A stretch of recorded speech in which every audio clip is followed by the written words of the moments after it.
예, 감사합니다. 오늘은 네 번째 오늘 구형 리더 모임 뿌리 깊은 영성 네 번째 시간입니다. 교재 35페이지를 펴시고요. 같이 35페이지 내용들을 중심으로 오늘 말씀을 나누겠습니다. 지난주 우리가 뭐 했죠? 우리 예수님을 아는 것이 시작이다. 첫 단추를 띄우는 것이고 예수님 안에 뿌리 내리는 것이 참으로 중요하다라는 것을 우리가 배웠고요. 그 다음에 지난 시간에는 그 예수님을 아는 것이 중요하다. 하나님을 아는 지식, 하나님을 아는 지혜가 우리 가운데 있어서 그분을 많이 알면 알수록 그분을 더 많이 사랑하게 될 수 있다 하는 부분들에 대해서 지난 시간에 우리가 함께 살펴보았습니다. 오늘은 우리의 신앙 성숙을 위해서 나 자신도 노력해야 되죠. 나 자신의 노력이 제일 중요합니다. 내가 열심히 믿고 열심히 알아가고 열심히 배우고 하는 게 중요한데요. 나 혼자만의 힘으로 되는 것이 아니라요. 도움이 필요하다라는 거예요. 그래서 오늘 주제는 영적 인도자의 도움받기입니다. 영적 인도자의 도움받기. 그래서 오늘은 영적 인도자의 도움받기라는 주제를 가지고 함께 진행하려고 합니다. 어, 자, 보이시죠? 오늘 벌써 네 번째 시간이에요. 그래서 오늘 모든 세팅이 완료됐습니다. 그래서 이 영적 인도자 이거를 뭐라 그래요? 멘토라고 이야기를 하죠. 멘토라고 이야기하기도 하고요. 영적 지도자, 영적 스피리추얼 리더죠. 그러니까 스피리추얼 리더. 우리를 영적으로 잘 가이드해주고 또 리드해주고 그렇게 바른 길을 갈 수 있도록 돕는 지난주에 이제 성부, 성자, 성령 하나님에 대해서 이야기를 했는데 굳이 역할을 이야기하자면은 보혜사 성령 하나님의 역할, 보혜사 파라클레토스 옆에서 돕는다라는 그런 역할을 하시는 분이 바로 파라클레토스 보혜사 성령 하나님이시라라는 것을 지난주에 우리가 말씀 나눴는데요. 성령 하나님, 보혜사 성령님의 역할을 사람이 또 옆에서 해야 된다라는 거예요. 그래서 영적 인도자는 뭐와 같다? 한마디로 말해서 버팀목과 같다. 버팀목과 같다라고 이야기할 수가 있습니다. 요 나무가 있죠? 여기 이게 재밌는 그 버팀목이죠. 사람 손 모양을 만들어 가지고 옆으로 기울은 나무를 받쳐주는 이런 모습을 이제 하고 있는 이런 버팀목 역할을 하는 것이 바로 이제 영적 지도자 또 영적 인도자 멘토의 역할이다라고 이야기를 할 수가 있겠습니다. 우리의 목적은 뭐라고 했어요? 그 안에 뿌리를 박으며 어디 박는 거예요? 예수 그리스도 안에 뿌리를 박는 거예요. 예수 그리스도로부터 우리가 공급받는 하늘의 생명과 또 예수 그리스도를 통해서 주어지는 구원과 예수 그리스도의 말씀을 통해서 깨닫는 거룩한 삶과 어떤 이러한 영적인 양문들을 예수 그리스도 안에 뿌리 박을 때에 그래서 거기에 온전히 세워질 때에 우리가 뿌리 깊은 영성, 온전한 신앙인으로서 바르게 설 수가 있다라는 것이죠. 그때에 필요한 것이 바로 멘토의 역할이다. 그래서 멘토, 이 버팀목은 뭐예요? 연약한 나무가 바르게 서 있도록 받쳐주는 역할을 한다. 자, 나무가 바르게 자라면 참 좋겠죠. 모든 나무가 튼튼하게, 바르게, 올곧게 잘 자라주면은 참 좋겠어요. 근데 모든 나무가 다 그런 것은 아니거든요. 어떤 나무들은 바람의 영향을 받아서 기울어서 이렇게 자라나는 나무들도 있어요. 어떤 나무들은 태어날 때부터 바르게 자라지 못하고 옆으로 이렇게 그냥 바람이 안 불어도 그렇게 자라는 나무들도 있어요. 어떤 나무들은 아직 어려서 그러니까 너무 가지가 얇고 너무 어려서 바람이 불면은 막 이리 휘둘리고 저리 휘둘리고 그러다가 꺾이기도 하고 이렇게 연약한 나무들도 있어요. 그래서 처음부터 곧게 강하게 자라면 얼마나 좋겠어요. 근데 다 그렇지 않단 말이죠. 그러니까 이런 나무들에는 뭐가 필요해요? 버팀목이 필요해요. 어떤 바람이 불 때에 그 바람에 흔들리지 않도록 이렇게 꽉 잡아주는 역할을 한다든지, 그래서 위로 쭉 뻗을 수 있도록 한다든지, 이렇게 생긴 나무들은 너무 이렇게 치우쳐가지고 주저앉거나 이렇게 되지 않도록 받쳐주는 역할을 해야 한다든지, 이런 식으로 옆에서 받쳐주는 것이 바로 멘토의 역할이다. 굉장히 중요한, 받쳐준다라는 것에 의미를 두시면 좋을 것 같아요. 근데 여기서 이제 우리가 하나 기억해야 되는 사실은 뭐냐면요. 멘토는 말 그대로 받쳐주는 거예요. 그래서 나무가 바르게 설 수 있도록 도와주는 것이지, 내가 그 나무에 뭐 이렇게 간섭하고 조종하고 내 뜻대로 만드는 게 받침대의 역할이 아니라는 것이죠. 여기서 이제 우리가 멘토의 역할은 뭐냐면요. 하나님의 사람이 되게 하는 거예요. 예수 그리스도의 제자로 만드는 것이고 하나님의 온전한 백성으로 만들어가는 것이지, 나의 사람으로 만들어가는 것은 멘토의 역할이 아니다라는 것을 우리가 기억해야 된다라는 거예요. 내가 멘토는 영향력이 있죠. 멘토는 그 사람의 어떤 길을 어느 정도는 정해줄 수도 있어요. 그만큼 힘이 있어요. 그러나 그 힘을 가지고 나의 사람으로 만들고 나의 말에 따르게 만들고 내 영향력 아래에 있게 만드는 것이 멘토가 아니라, 하나님의 말씀이 무엇인지를 분별할 수 있게 하고, 그래서 하나님의 말씀을 온전히 깨달을 수 있는 지혜가 있게 하고, 그래서 하나님의 길을 온전히 갈 수 있도록 그렇게 가이드를 해주는 것이 바로 멘토의 역할이다. 목회자들 중에서도 성도들을 하나님의 종으로, 하나님의 일꾼으로 만들어야 되는데 내 사람으로 만들려고 하는 경우도 있어요. 그래서 말씀으로 잘 양육하고 아닌 건 아니라 하고 바르게 키워야 되는데 막 비위 다 맞춰주고 뭐 그냥 다 맨날 그 사람 막 찾아가고 사적으로 연락하고 이래가지고 나중에 내 사람 만들고 부목사가 나가면서 어디 교회 세우면서 데리고 나가고 이런 식으로 내 사람을 만드는, 이거는 멘토가 아니에요. 이거는 영적 지도자의 일이 아닙니다. 영적 지도자는 하나님의 일꾼, 하나님의 백성, 하나님의 사람으로 세워갈 수 있도록 도와주는 거. 이게 뭐예요? 이게 받쳐주는 거지 내 사람으로 끌어오면 안 된다라는 거예요. 그래서 멘토의 역할이 무엇인지를 분명하게 정의해야 될 필요가 있다. 그래서 이 사도행전을 보면은 예루살렘 교회의 7집사 중 한 사람이었던 이 빌립이 굉장히 신출귀몰하죠. 막 하나님께서 막 성령님의 역사를 통해서 여기 막 나타나게 했다가 저기 나타나게 했다가 막 그 행적을 우리 상식적인 어떤 이 기준에서는 이해가 되지 않을 정도로 이곳저곳으로 막 옮기시는데요. 그런 와중에 누구를 만나냐면은 에디오피아의 내시, 좀 더 정확하게 말씀드리면은 에디오피아 여왕 간다게의 내시, 국고를 맡은 관리인이에요. 그러니까 지금으로 치면은 한 나라의 재무부 장관이라고 할 수가 있어요. 우리나라로 치면 기획재정부 장관이죠. 그런 역할을 하는 국고를 맡은 관리인 내시를 만나게 됩니다. 근데 보니까는 뭐예요? 이사야서를 읽고 있어요. 그래서 물어보죠. 빌립이 달려가서 선지자 이사야의 글 읽는 것을 읽고 말하되 네가 읽는 것을 깨닫느냐? 뭐라고 대답해요?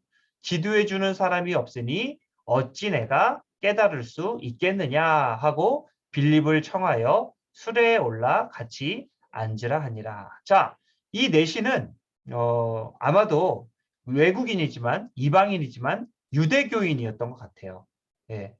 그 유대교 혈통, 그 이스라엘 혈통만 유대교가 아닙니다. 유대교로 개종하면은 누구든지 유대교인이 될 수가 있어요. 이 내시, 이 에디오피아 내시도 아마 그랬던 것 같은데 혼자 아무리 막 노력을 많이 해요. 하나님을 알고 싶어요. 하나님의 말씀을 깨닫고 싶어요. 그래서 말씀을 읽어요. 근데 이사야가 뭐 좀 어려워요. 얼마나 비유들이 많아요. 하나님의 말씀들이 얼마나 비유적으로 또 고난당하는 종에 대해서 또 하나님이 하실 놀라운 일들에 대해서 얼마나 비유적이고 어렵게 이야기를 하냐고요. 그러니까 내시가 깨달을 수가 없는 거예요. 그런 이 에디오피아 내시에게 빌립이 영적 지도자, 스피리추얼 리더, 멘토로서 옆에서 말씀을 풀어주는 역할을 감당하게 된다라는 것이죠. 영적 지도자의 역할이 이와 같아요. 하나님의 말씀이 무엇인지, 또 하나님의 나를 향하신 뜻이 무엇인지, 하나님이 나를 위해서 무엇을 하셨는지 이런 것들을 가르쳐 주는 거예요. 그리고 그런 것들을 가르쳐 주면서 어떻게 해야 돼요?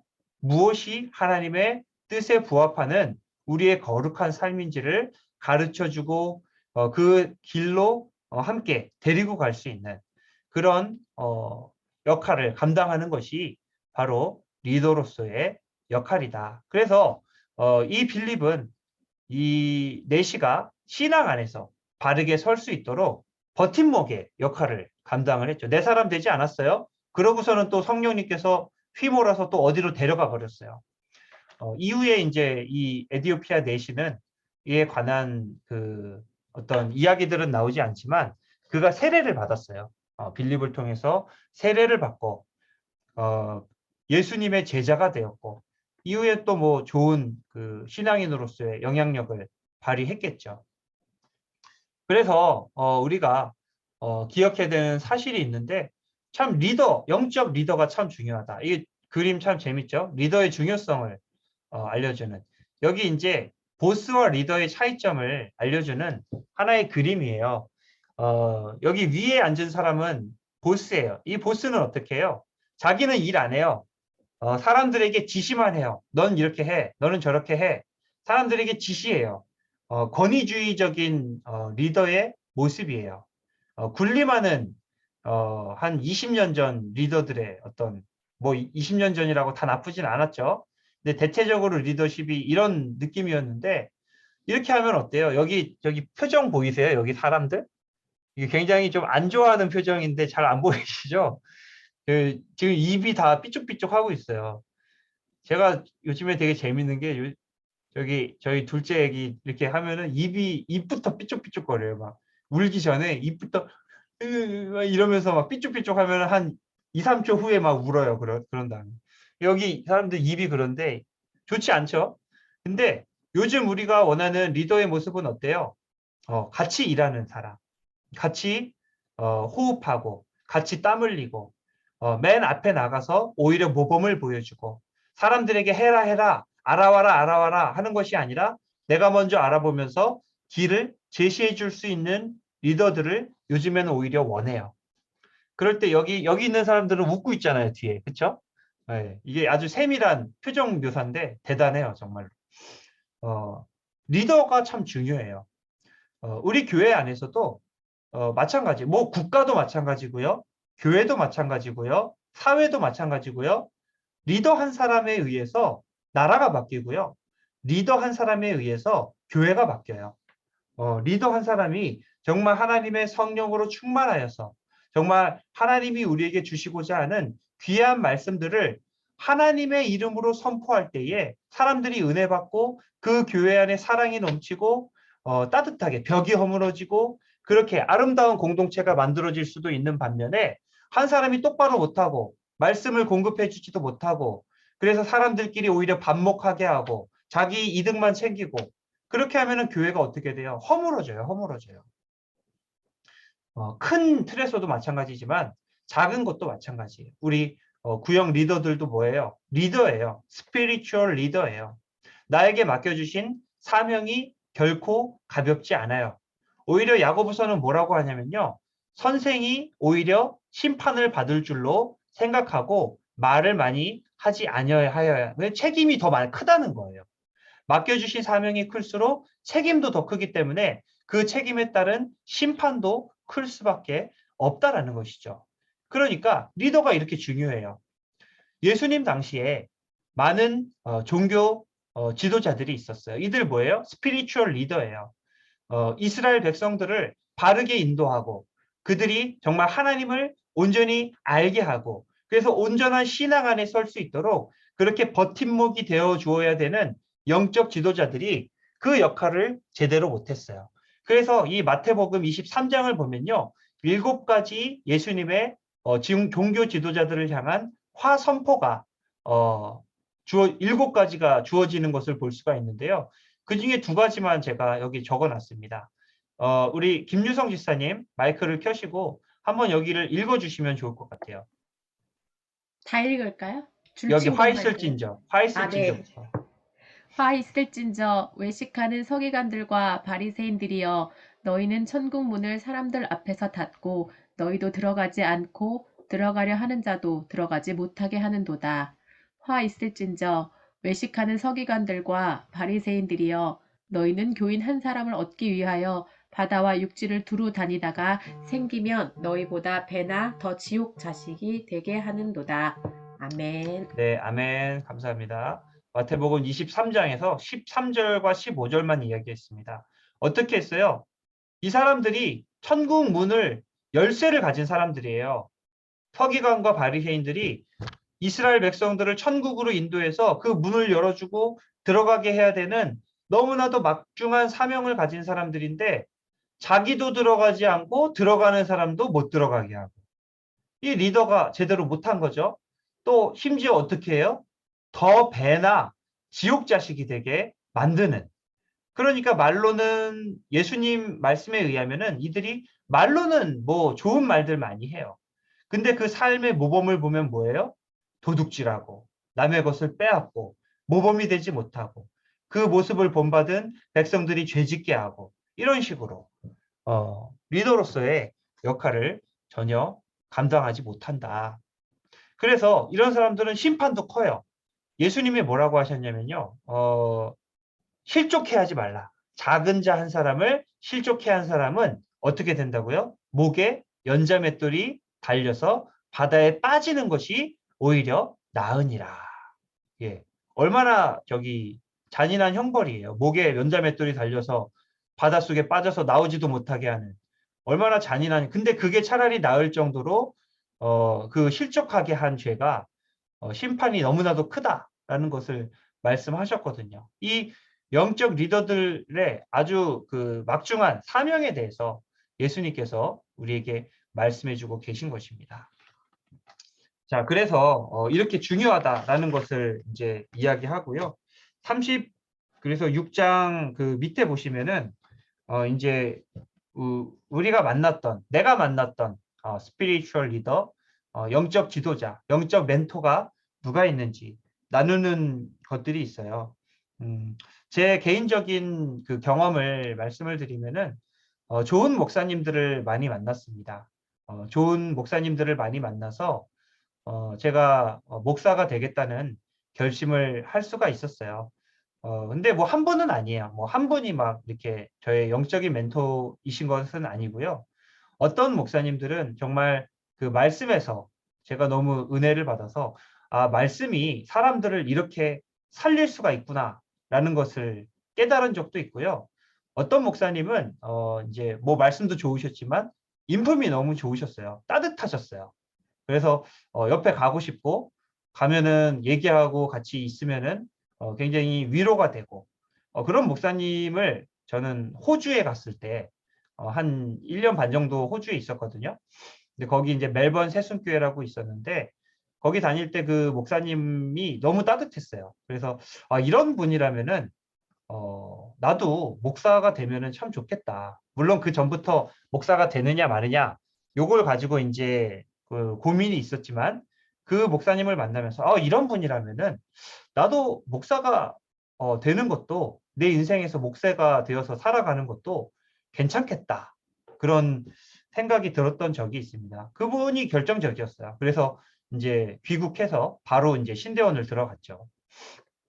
그래서 아마 영적으로 나를 이렇게 인도해 주셨던 뭐 권사님도 계실 것이고 장로님도 계실 것이고 또 목사님도 계실 것이고 아니면 뭐 집사님이실 수도 있죠.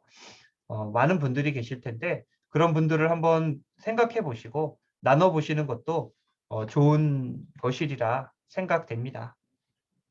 네, 그래서 거기 나눠 보시고 37페이지 가시면은 뭐예요? 우리가 멘토로서의 역할을 잘 감당하기 위해서 맨 위에 뭐예요? 영양분을 충분히 공급받으라 라고 이야기하고 있습니다.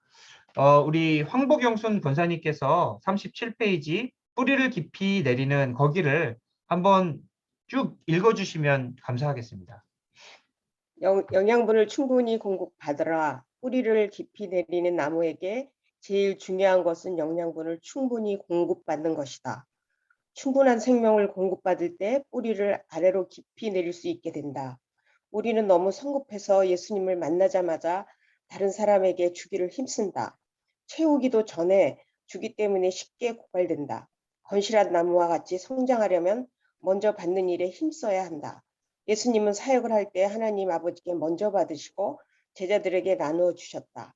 예수님이 제자가 된다는 것은 제조자가 아니라 분배자가 되는 것이다. 위로부터 많이 받아서 그것을 흘려보내는 것이 사역이다. 그런 면에서 사역은 어려운 것이 아니다. 이 원리를 깨닫지 못해서 어렵게 느껴질 뿐이다. 예수님은 사역할 때 먼저 하나님 아버지께로부터 교훈을 받으셨다. 그리고 그것을 제자들에게 나누어 주셨다. 예수님이 하신 말씀은 모두 하나님 아버지께서 주신 것이다. 네, 아멘. 감사합니다. 거기 좀 줄을 쳐보셨으면 좋겠어요. 첫째 단락 맨 마지막 문장 건실한 나무와 같이 성장하려면 먼저 받는 일에 힘써야 한다. 거기다 줄 치시고요. 그 다음에 두 번째 문장 예수님의 제자가 된다는 것은 제조자가 아니라 분배자가 되는 것. 그 다음에 그 다음 문장 위로부터 많이 받아서 그것을 흘려 보내는 것. 여기다가 줄을 치시면 좋을 것 같아요. 그래서 우리가 먼저 하나님의 영적 리더로서 쓰임을 받기 위해서는 뭘 해야 된다고요? 영양분을 공급받아야 된다. 무슨 말이에요? 풍부한 영적 자원을 가지고 있어야 된다라는 거예요. 내 안에 먼저 하나님이 주시는 풍성하신 은혜가 내 심령과 또 내 영혼과 내 마음속에 풍성히 채워져 있어야 돼요. 하나님이 주신 감사와 평안과 기쁨이 내 안에 충만해야 돼요. 하나님이 주시는 귀한 말씀의 지식과 말씀의 지혜와 명철과 이런 영적인 자산들과 유산들이 내 안에 충만해야 된다는 거예요. 자, 여기 그 그림을 보시면은 저수지 그림이 하나 있죠. 이 저수지 그림이 하나가 있는데요. 왜 이거를 저기 했냐면요. 하나의 비유예요. 자, 풍성한 저수지는 뭐예요? 하나 영성이라고 말씀을 드릴 수가 있습니다. 저수지가 풍성해야 어때요? 풍성할 때에 여기서 이제 물을 많이 흘려보낼 수가 있어요. 물을 흘려보내면서 뭐 여기 농지에 물을 공급할 수도 있고요. 물을 흘려보내면서 뭐 이렇게 물레방아를 돌려가지고 전기를 만들 수도 있고요. 아니면은 뭐 그거를 에너지로 치환을 시킬 수가 있고요. 이런 식으로 물이 풍성할 때에 풍성한 흐름이 나타나는 것이고 많은 에너지가 발산이 되는 것이지 저수지에 물이 없어요. 막 간당간당 막 있어요. 그러면은 흘려보낼 수 있어요? 흘려보낼 수가 없어요. 에너지가 많이 발생하지 않는다는 거예요. 우리 안에 영성이 충만하면 충만할수록 그 사역이 더 풍성해질 수가 있다라는 것을 말씀드리기 위해서 이 그림을 보여드린 것입니다. 그래서 우리가 어떤 그 사역자, 저와 같은 그냥 그 전문 사역자뿐만 아니라 평신도 사역자로서 쓰임 받기 전에 먼저 하나님의 풍성하신 부어주심이 있어야 된다라는 거예요. 우리가 성령 충만한 기도가 있어야 되고요. 예수님은 날마다 어떻게 하셨어요? 그분의 사역을 공생의 사역을 감당하시기 전에 날마다 새벽에 먼저 하나님과의 교제의 시간을 가지셨어요. 그래서 그 새벽에 깊은 묵상의 시간을 가지시면서 하나님의 말씀과 하나님이 주시는 새로운 힘으로 자기의 심령을 채워 나가셨어요. 이런 성령 충만한 기도의 시간이 먼저 있어야 된다는 거예요. 깊은 말씀 공부와 묵상의 시간을 통해서 우리 안에 하나님의 영적인 자산들, 영적인 유산들을 깊이 채워가는 이러한 단계들이 필요하다라는 거예요. 그런 준비가 있고 나서야 하나님께서 내게 맡기신 귀한 사역들을 힘있고 또 올바르게 감당할 수가 있는 것이지, 에너지가 없는데 나중에 뭐 일을 하라고 그러면 어때요? 짜증나잖아요, 나중에. 힘도 없고, 뭐 에너지도 없고, 아는 것도 없고, 근데 막 뭐 하라고 그러고 짜증만 나죠, 나중에. 풍성한 사역이 될 수가 없더라는 것입니다. 오늘날 그런 이야기들을 많이 해요. 뭐 우리 교단, 통합측 교단만 하면은 장신대, 저기 광나루에 장신대가 있고요. 그 외에 이제 6개 학교가 각 지역마다 있죠. 그러면은 매해에 졸업생이 몇 명이냐면요. 졸업생이 1000명이에요. 1000명. 그러니까 매해에 교역자가 1000명씩 쏟아져 나온다라는 이야기예요. 자, 그러면은 그 1000명을 그 수용할 만한 교회 저기가 수요가 있어요? 없죠. 오히려 그 너무 사람이 많아서, 그래서 많은 사람들이 교회에 자리가 없다. 이런 이야기들을 해요. 뭐 저기 부목사 하나 올라가는데도 부목사 1명 청빙하려고 하면은 뭐 50명씩 막 지원을 해요. 큰 교회는 100명씩 지원을 해요. 그러면 자리가 없다라고 우리가 이야기할 수 있겠죠. 근데 실은 그렇지 않아요. 실은 자리가 없는 게 아니라 사람이 없어요. 그러니까 진짜 참된 일꾼, 하나님의 성령으로 충만하고, 그래서 하나님의 올바른 뜻을 분별하고, 그렇게 양들을 올바르게 인도할 수 있는 참된 일꾼이 없어요. 자기는 준비도 되지 않았는데 높은 자리, 또 대접받고 이런 것만 요구하는 사람들이 오히려 많다라는 거죠. 오늘 너무 제가 비판의 수위가 너무 센가요? 실제로 그래요. 실제로 자격을 갖출 생각보다 내가 이 목회 사역이라는 게 좀 그래요. 제가 봐도 열심히 하려면은 목회 사역은요, 진짜 끝도 없이 일해야 돼요. 정말 밤새서 일해도 다 일을 못 해요. 근데 안 하려면은 그냥 정말 그 칼퇴하면서 편하게 할 수 있는 사역이 이 목회이기도 해요. 그러니까 정말 사람마다 열매가 다 달라질 수밖에 없는 건데, 많은 사람들이 사실 그 열심이 많이 없어요. 뭐 저를 포함해서 저도 뭐 거기서 뭐 자유롭지는 못합니다만, 뭐 애들도 있고 애들도 딸렸고, 그래서 뭐 저도 이제 뭐 저 자신에게도 하는 말입니다만은, 참 그 자리보다도 이 진짜 일꾼이 참 없다. 먼저 뭘 해야 된다고요? 채워야 된다고요. 자격 요건을 내가 갖추어야 돼요. 그래서 이 영적 지도자로서의 사역은 뭐다? 흘려보내는 것이다. 흘려보내는 것이다. 이 저수지는 여기 더 높은 데서 물이 흘러나오죠. 여기 자체적으로 만드는 게 아니에요. 저수지 안에서 위에서 흘러나오는 것을 담아 놓을 뿐이에요. 그래서 그것을 밑으로 흘려보내는 것이 인도자, 그 영적 멘토로서의 역할이다라는 것을 우리가 기억해야 될 필요가 있습니다. 자, 그래서 우리 한번 아브라함을 살펴볼까요? 아브라함에게 주신 사명이 있어요. 아브라함에게 주신 사명이 뭐냐면은, 여기 한번 읽어보겠습니다. 우리 저기 그 오상숙 집사님 가능하시면은 여기 창세기 12장 한번 읽어주시면 감사하겠습니다. 내가 너로 큰 민족을 이루고 네게 복을 주어 내 이름을 창대하게 하리니 너는 복이 될지라. 땅의 모든 족속이 너로 말미암아 복을 얻을 것이라 하신지라. 아멘. 아멘. 감사합니다. 자, 하나님께서 아브라함에게 주신 사명이 뭐예요? 너는 복이 될지라. 자, 이거를 지금 개역 개정인데요. 옛날 성경, 개역 한글로 보면은 너는 복의 근원이 될지라. 이렇게 기록이 되어 있어요. 자, 복의 근원이 된다라는 말은 무슨 말일까요? 아브라함 보고 복을 만들어서 베푸는 그 일을 감당하라고 하신 걸까요? 아니면은 단순하게 복의 통로 역할을 하라 하신 걸까요? 복의 근원이라는 것은 좀 전에 말씀드린 저수지의 역할과 같아요. 담아놓는 거예요.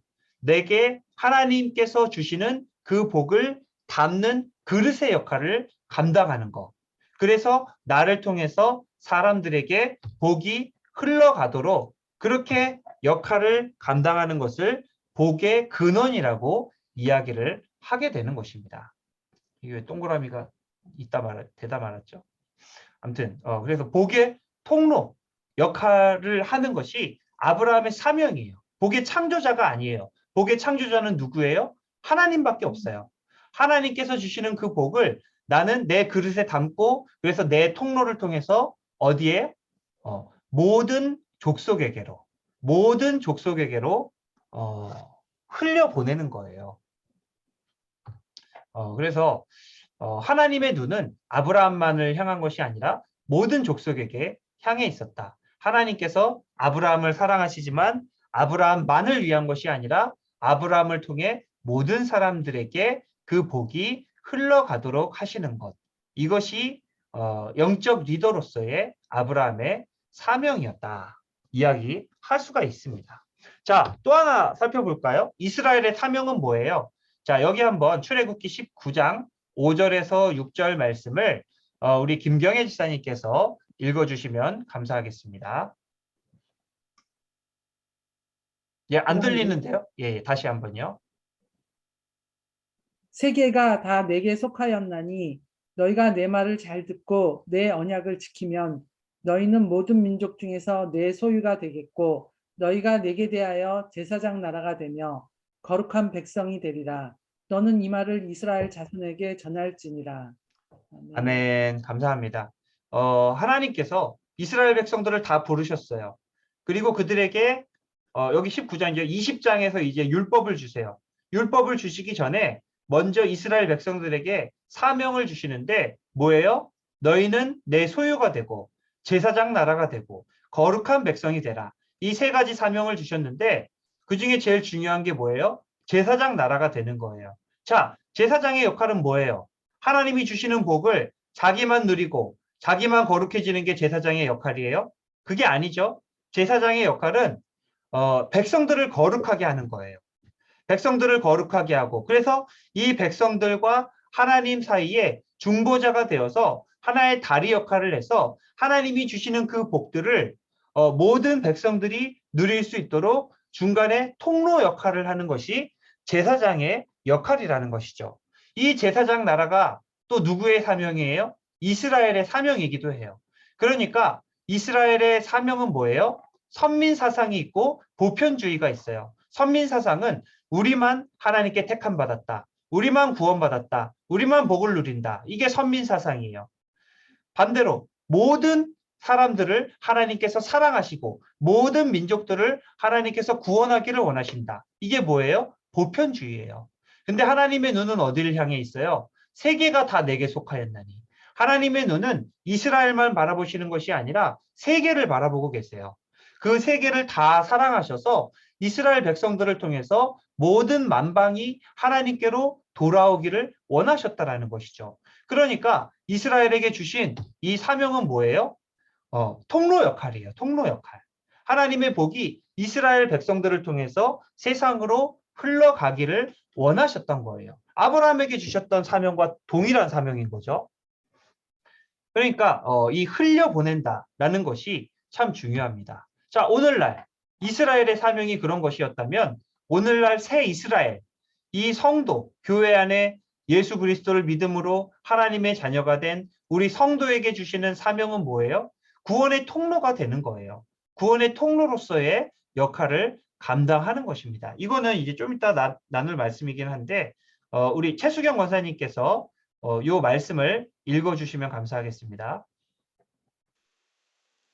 그러므로 너희는 가서 모든 민족을 제자로 삼아 아버지와 아들과 성령의 이름으로 세례를 베풀고 내가 너희에게 분부한 모든 것을 가르쳐 지키게 하라. 볼지어다 내가 세상 끝날까지 너희와 항상 함께 있으리라 하시니라. 예, 감사합니다. 아멘. 이게 예수님의 그 제자들뿐만 아니라 모든 사람들에게 주시는 마지막 유언과도 같은 말씀이죠. 예수님은 제자들만 보셨어요? 믿는 자들만을 향하셨어요? 그 시선이? 아니죠. 모든 민족에게로 예수님의 시선이 향해 있으셨어요.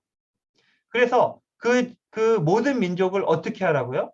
가서 아버지와 아들과 성령의 이름으로 세례를 베풀고 또 예수님께서 제자들에게 당부하시고 가르쳐 주셨던 복음과 모든 말씀들을 어떻게 하라고요? 가르쳐 지키게 하라. 제자들의 역할이 뭐예요? 통로의 역할이에요. 예. 담아서 전해주는 것. 이것이 바로 제자들의 사명이었다 하는 것을 우리가 꼭 기억해. 그러니까 이 복음을 전하고 사람들에게 말씀을 전하고 이건 뭐예요? 이거는 영적 리더. 그러니까 오늘날 예수 그리스도를 믿는 모든 성도들에게 있어서 옵션이 아니에요. 이건 선택 사항이 아니에요. 이거는 명령이에요. 가르쳐 지키게 하라. 이거는 명령이에요. 명령. 그래서 이것은 오늘날 우리에게 주신 모든 성도들에게 주신 사명이다. 그 사명 뭐라고요? 통로예요. 흘려보내는 구원의 통로, 복의 통로. 나를 통해서 주변 사람들에게 복이 흘러가고 또 말씀이 흘러가고 나를 통해서 또 물질이 흘러가고 나를 통해서 좋은 분위기가 흘러가고 좋은 영향력이 흘러가고 그래서 내 주위에 있는 사람들이 반목하고 다투고 또 뭐 이렇게 얼굴이 붉어지는 것이 아니라 주변 내가 가는 곳마다 화목해지고 풍요로워지고 또 행복해지는 그런 역할을 우리가 감당해야 되겠다라는 것이죠. 그래서 이런 흘려보내신의 역할들에 대해서 37장 맨 밑에 요한복음 7장 16절부터 39장 마태복음 28장 19절에서 20절 여기 말씀까지 다 뭐에 관련된 거냐면요. 흘려보내심에 대한 말씀들이에요. 자, 요한복음 7장 16절 다 적어 놓으셨죠? 나중에 못 적으신 분들은 나중에 적으시리라 생각하고 제가 그냥 읽어 드리도록 하겠습니다. 7장 16절 예수께서 대답하여 이르시되 내 교훈은 내 것이 아니요 나를 보내신 이의 것이니라. 나를 보내신 이 누구예요? 하나님으로부터 흘러나온 것을 내가 너희에게 전해준다. 이런 이야기죠. 그 다음에 다음 장 넘겨서 요한복음 3장 34절 보시면은 하나님이 보내신 이는 하나님의 말씀을 하나니 이는 하나님이 성령을 한량없이 주심입니다. 예수 그리스도를 통해서 나타나는 놀라운 성령의 역사들 뭐예요? 하나님으로부터 부어지는 그래서 사람들에게 흘러가는 놀라운 성령의 역사 하나님의 역사이다 라고 예수님께서 말씀하고 계신 것이죠. 뭐예요 그게? 복음이에요 복음. 그래서 그게 사람들에게 흘러가고 고린도전서 15장 3절 4절은 뭐예요? 사도 바울의 고백이에요. 사도 바울 자신이 나는 복음과 하나님의 역사의 통로일 뿐이다 라는 것을 이야기하고 있는 것입니다. 제가 읽어드릴게요. 내가 받은 것을 먼저 너희에게 전하였느니 이는 성경대로 그리스도께서 우리를 위하여 죽으시고 장사 지낸 바 되셨다가 성경대로 사흘 만에 다시 살아나사. 그러니까 이 복음은 내가 만들어서 내 생각을 너희에게 전하는 것이 아니라 내가 먼저 받은 것을 전하는 것이다. 내가 먼저 받은 게 뭐예요? 다메섹 도상에서 만난 부활하신 예수 그리스도와의 만남. 그 예수 그리스도를 통해서 깨달은 구원의 진리. 예수 그리스도를 통해서 역사하시는 하나님의 놀라운 사역들. 이거예요. 이거를 내가 받은 거고 그것을 나는 너희에게 전할 뿐이다. 나는 전달자, 흘려보내는 자의 역할을 감당할 뿐이다. 여호수아도 마찬가지고요. 마태복음 28장 19절에서 20절은 우리가 아까 읽은 말씀이고요. 모든 민족을 제자로 삼아 아버지와 아들과 성령의 이름으로 세례를 베풀고 내가 너희에게 분부한 모든 것을 가르쳐 지키게 하라. 무슨 말이에요? 한마디로 이야기하면은 흘려보내라는 거예요. 너네만 구원받고 너네만 복받고 너네만 잘되고 그러지 말고 흘려보내라는 거예요. 그게 뭐예요? 성도의 역할이고 또 spiritual leader, 영적 지도자로서의 역할이다라는 것을 우리에게 분명하게 이야기해주고 있는 것입니다. 그래서 이 리더로서의 역할이 참 중요해요. 이 그림 보시면은 연약한 자를 잡아서 일으켜줘야 돼요. 정상까지 갈 수 있도록 옆에서 도와줘야 돼요. 이 연약한 자들의 연약함을 사도 바울이 뭐라고 해요? 여기 이걸 읽어보시면은 우리가 다 하나님의 아들을 믿는 것과 아는 일에 하나가 되어 온전한 사람을 이루어 그리스도의 장성한 분량이 충만한 데까지 이르리니 이게 목표예요. 그리스도의 장성한 분량이 충만한 데까지 이르는 게 우리의 목표인데요. 그러지 못하니까 문제죠. 사람들이 연약해요. 넘어져요. 때때로 유혹에 넘어가요. 그래서 이 어린아이와 어떤 사람들이에요? 사람의 속임수와 간사한 유혹에 빠져 온갖 교훈의 풍조에 밀려 요동하는 사람들. 이 사람들이 요동하지 않도록 잡아주는 거. 이게 바로 그 귀한 멘토로서의 역할이다. 39장 밑에 보통은 학교에서 여기 말씀을 우리 변양옥 권사님께서 쭉 그 다음 장 맨 위에까지 쭉 읽어주시면 감사하겠습니다. 마이크를 좀 켜주시고요. 보통은 학교에서 가르침, 즉 교훈을 받는다. 뿌리 깊은 영성을 추구하는 것은 예수님의 학교에 입학하여 예수님의 가르침을 받는 것이다. 예수님은 제자들에게 말씀으로, 행동으로 3년을 가르치셨다. 제자들이 3년 동안 예수님께 교훈을 받은 결과 그들은 다른 사람을 가르칠 수 있는 하나님의 사람이 되었다. 영적 지도자들은 자신이 분배자로 사는 것임을 기억해야 한다. 사람들의 필요를 채울 수 있는 자원은 오직 하나님만이 가지고 계신다. 우리는 하나님의 은혜의 말씀을 나누는 통로다. 가장 탁월한 영적 인도자는 말씀의 통로 역할을 한다. 예수님에게서 충만히 받은 것을 나누는 것이다. 네, 거기까지만요. 예. 네네. 네, 감사합니다.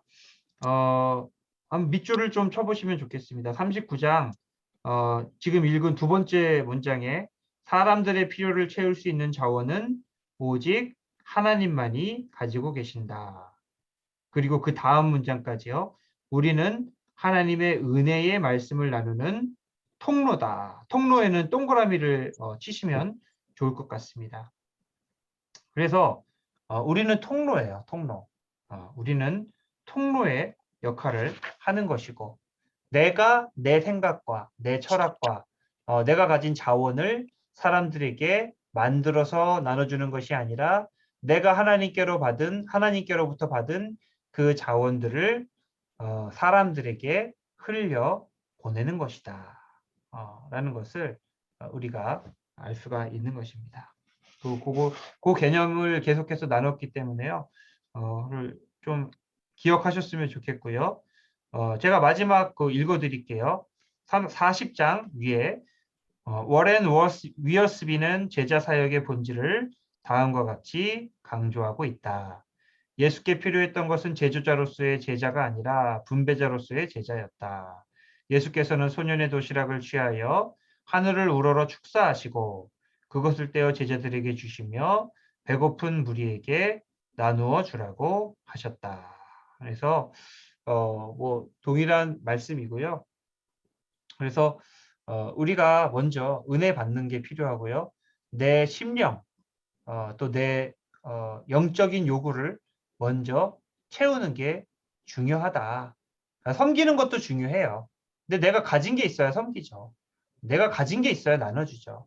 내 안에 충만한 영성, 또 충만한 하나님의 은혜, 충만한 영적인 자원들 이런 것들을 말씀을 통해서 또 뭐 성경 공부를 통해서 새벽 기도를 통해서 또 뭐 여러 가지 방법들 많이 있죠.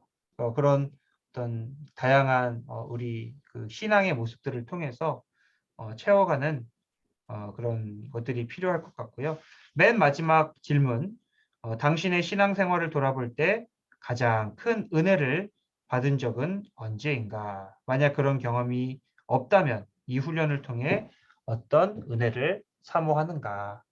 우리 그 구역 리더로서 또 함께 섬기시는 우리 권사님, 집사님들 정도 되면은 없지 않으시리라 생각해요. 하나님이 내 삶 가운데 역사하셨던 놀라운 뭐 역사가 있을 수도 있고요. 놀라운 기적들이 있을 수도 있고요. 아니면은 뭐 집회를 통해서, 말씀을 통해서, 기도를 통해서 내게 큰 은혜를 부어주셨던 그 경험들이 있으실 거고요. 뭐 가정이 망가졌다가 회복되는 그런 놀라운 역사도 경험하셨을 거고요. 그런 은혜들, 내게 주셨던 그 은혜들, 그 은혜들을 가지고서 내가 사람들에게 나누어 주는 것이 참으로 중요하리라 생각합니다. 그런 말이 있죠. 상처 입은 치유자라는 말이 있어요. 그렇죠? 내가 상처 받아본 자, 내가 아파본 그 경험들을 가지고 오히려 그게 내 신앙의 성장을 방해하는 것이 아니라 다른 사람들을 위로하고 돕고 또 옆에서 이렇게 위해주는 데에 오히려 그것이 큰 도움이 될 수 있으리라 생각합니다. 구역 모임을 하시는 분들은 요 모임 나눔을 통해서 풍성한 나눔이 있으시기를 바라고요. 예, 뿌리 깊은 영성 통해서 많은 나눔이 있으시기를 바라고요. 또 큰 은혜 있으시기를 바랍니다. 질문 있으시면은 질문 해주시고요. 네, 없으시면 어쩔 수 없죠. 기도하고 마치도록 하겠습니다. 하나님 아버지 감사합니다. 오늘 이렇게 저희 1교구 구역장님들 함께 모셔서 귀한 말씀 나눔을 가졌습니다. 아버지 뿌리 깊은 영성을 통하여서 우리 함께 나누는 모든 구역 리더들, 또 영적 지도자, 권사님, 집사님들 한 단계 더 성숙하고 배워가는 귀한 시간 되게 하여 주시옵소서. 구역 모임을 나누는 모임이 있다면 주님 더 축복하여 주시고 그 안에 풍성한 나눔과 은혜의 경험들이 있게 하여 주시옵소서. 날씨가 춥습니다. 감기 걸리지 아니하도록 도와주시옵시고 또 사업의 일들과 또 교회의 일들과 여러 가지 가정의 일들, 아버지 하나님 우리 구역장님의 가정들 돌보아 주시어서 주님의 일들을 감당하기에 아무런 부족함이 없도록 날마다 풍성하게 채워 주시옵소서. 건강하게 또 한 주 동안 주님께서 보호하시고 인도하여 주시옵시며 또 이번 주 고난주간 잘 지내고 부활주일에 정말 하나님 부활하신 예수 그리스도를 기뻐하며 감사하며 축하하며 또 함께 예배드리는 저희 모두가 되게 하여 주시옵소서. 감사드리오며 예수 그리스도의 이름으로 기도하옵나이다. 아멘. 아멘. 감사합니다. 수고하셨습니다. 수고하셨습니다.